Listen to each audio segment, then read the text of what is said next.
Cumannya ketemu lagi dengan channel perawatan burung ya, khususnya burung murai batu pada pagi hari ini. Seperti teman-teman lihat di video sebelum-sebelumnya pernah saya bahas itu tentang berbagai macam penyakit dan bagaimana penyembuhannya. Terus ada banyak lagi teman-teman kicomania yang konsultasi melalui nomor WhatsApp juga kayak gitu teman-teman. Berbagai macam keluhan atau pengaduan itu atau curhat teman-teman itu biasanya saya kasih solusi. Cuman ada beberapa sakit murai batu yang memang menurut saya itu sulit sekali disembuhkan. Seperti teman-teman lihat di depan ini, nah, mungkin teman-teman bisa nebak murai batu ini keluhannya apa. Jadi masin retek kayak gitu teman-teman. Keluhannya apa ya kira-kira kayak gitu ya teman-teman. Jadi dalam video sebelumnya itu berbagai macam perawatan sudah saya kasih tip-tip obatnya ya kayak gitu teman-teman. Sebetulnya semuanya ada harapan sembuh, tetapi persentasenya besar apa kecil itu teman-teman yang membedakan penyakit burung murai batu atau burung lainnya kayak gitu teman-teman. Jadi semuanya bisa ada harapan diobati, semuanya ada solusinya. Cuman ya itu tadi yang membedakan ganas tidaknya persentasi kesembuhannya.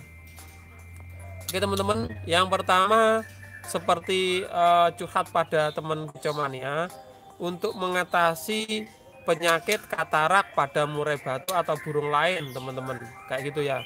Jadi untuk katarak atau murai batu, katarak pada murai batu atau burung lain itu saya sendiri masih belajar teman-teman. Cuman kita bisa mengantisipasinya supaya burung kita tidak katarak. Yang pertama jaga kebersihan kandang supaya burungnya sehat, pola makan dan penempatan tidak mendekatkan pada cahaya. Itu sudah saya bahas di video sebelumnya. Jadi untuk katarak, kalau sudah terjadi katarak, dalamnya bor atau dalamnya matanya udah putih, itu sulit sekali disembuhkan. Jadi katarak itu ada dua, saya bahas sekilas ya. Yang pertama daging tumbuh, itu bisa disembuhkan dengan tetes obat itu. Tetapi kalau dalam kornea mata dalamnya hitamnya itu udah bor atau udah putih, itu sulit disembuhkan. Saya bilang aja nyaris tidak bisa gitu. Karena untuk operasinya itu sangat risiko sekali.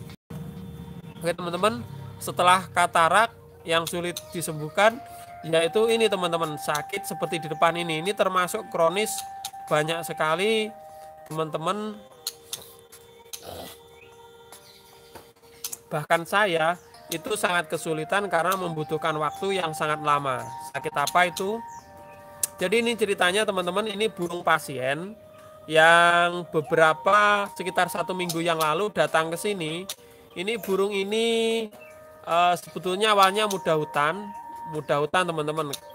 Dibelinya sekitar 3 tahun yang lalu karena salah perawatan, dulunya gacor, orangnya sibuk. Jadi burung ini kurang perawatan dan kurang gizi yang mengakibatkan burung ini perkiraan saya kena telo atau sarap teman-teman yang sudah telat diatasi.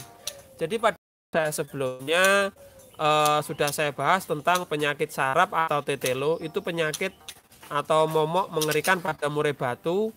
Itu kalau misalkan salah penanganannya, kalau telat penanganannya, akibatnya bisa fatal dan nyaris tidak sembuh atau persentasinya sembuhnya lama sekali. Jadi kembali lagi tentang bahasan tentang murai batu yang kena telo, tetelo atau sarap teman-teman. Jadi burung ini saya prediksi awalnya terkena sarap kayak gitu teman-teman. Jadi kalau terkena sarap itu kalau sudah telat itu ada beberapa gerak-geriknya atau kita bisa melihat dari tingkahnya. Yang pertama, burung yang terkena tetelo atau anti sarap yang telat itu biasanya dia gagal fokus. Gagal fokus di sini yaitu burung tersebut biasanya ada yang kepalanya geleng-geleng. Jadi ketika nangkring itu biasanya karena sarapnya kena ya, nangkringnya itu goyang-goyang atau geleng-geleng. Yang pertama itu kena anti sarap. Yang selanjutnya biasanya kepala anggota badan tertentu itu tidak bisa normal seperti biasanya, kayak gitu teman-teman. Seperti ini mungkin teman-teman sudah nebak ya, ini sayapnya sebelah itu sudah mengalami yang namanya nah itu sayap sebelah kiri ini terus, dan ditandai dia nangkringnya itu kurang fokus teman-teman. Ketika loncat kurang bertenaga, agak goyang-goyang, dan burung tersebut kurang fokus. Jadi ini dikarenakan penyakit saraf atau tetelo yang sudah telat ditangani. Nah ini teman-teman, jadi masih sekilas sih normal, tetapi kalau didekati kayak gini teman-teman. Ini sayapnya teman-teman lihat itu semper sebelah. Jadi kalau misalkan di orang, saya rasa mungkin penyakit ini semacam penyakit stroke ya, hampir sama dengan stroke, karena yang diserang itu saraf juga, kayak gitu teman-teman. Nah, inilah penyakit kedua yang menurut saya disembuhkan lama sekali. Jadi ketika datang ke sini, ini burungnya ini parah sekali, nangkring aja sulit ya teman-teman. Udah mulai bisa nangkring-nangkring, bisa loncat-loncat. Jadi teman-teman kemarin yang memiliki burung kasus, jadi burungnya seperti sehat tapi sayapnya turun, terus dia nangkringnya juga tuh. Kalau nangkring itu kebablasan kayak kurang fokus gitu teman-teman. Itu biasanya ya tadi kena tetelo atau anti saraf. Terus bagaimana pencegahannya sebetulnya itu sudah saya bahas di channel ini teman-teman, nanti bisa dilihat ya. Jadi banyak sekali yang mengulas tentang penyakit tetelo atau penyakit saraf ini teman-teman. Itu ada sebagian besar itu dikarenakan katanya sih karena virus ya teman-teman. Kalau menurut saya sih kurang vitamin itu. Karena apa? Lebih dari 90% kalau misalkan burungnya kena saraf atau kena tetelo dikasih vitamin B itu rata-rata sembuh asalkan tidak telat ngasihnya. Jadi di video saya itu pernah saya lakukan live, saya juga pernah sampai dedek-dedek ya teman-teman. Dedek-dedek itu sebetulnya khawatir wong live dilihat orang banyak menyembuhkan tetelo, ternyata alhamdulillah sembuh teman-teman setelah saya kasih obat vitamin B atau waktu itu kalau tidak salah anti saraf. Jadi bisa dilihat di video saya sebelumnya tentang live penyembuhan penyakit saraf. Jadi waktu malam hari itu ketika nyantai ada terdengar seekor burung itu menggepar di lantai karpetnya. Itu saya cek, oh ternyata telo. Akhirnya saya live, saya kasih obat.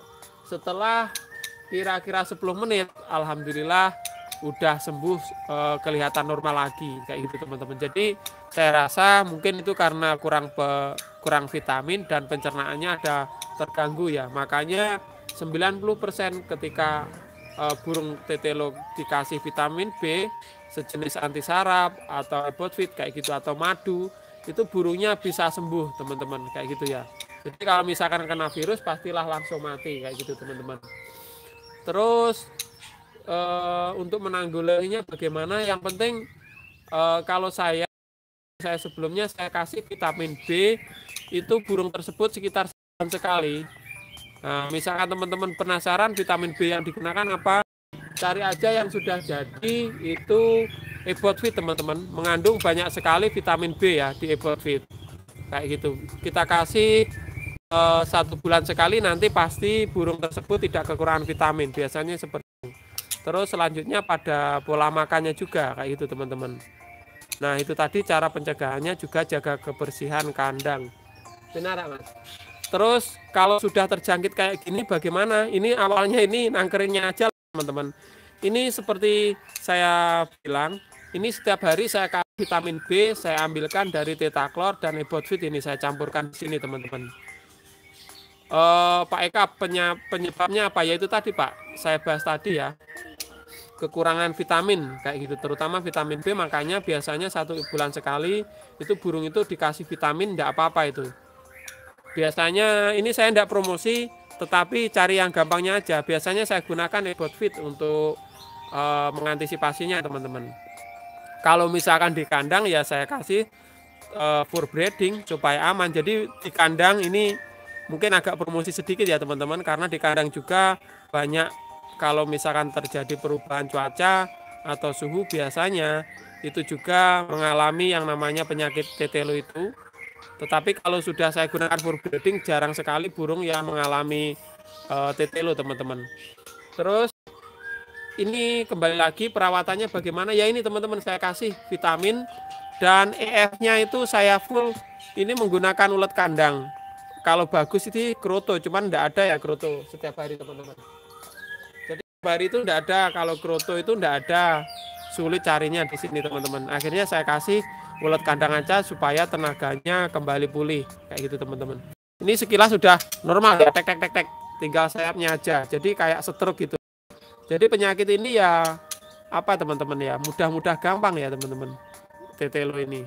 Jadi banyak sekali kasus cerita, om burung saya setelah saya gantang dapat nominasi, dapat juara, setelah saya bawa pulang malamnya kena penyakit stroke atau tetelo kayak gitu teman-teman. Apa karena ada orang yang tidak suka dikasih apa enggak teman-teman, kayak gitu tadi itu karena yaitu tadi karena kurang vitamin, biasanya seperti itu.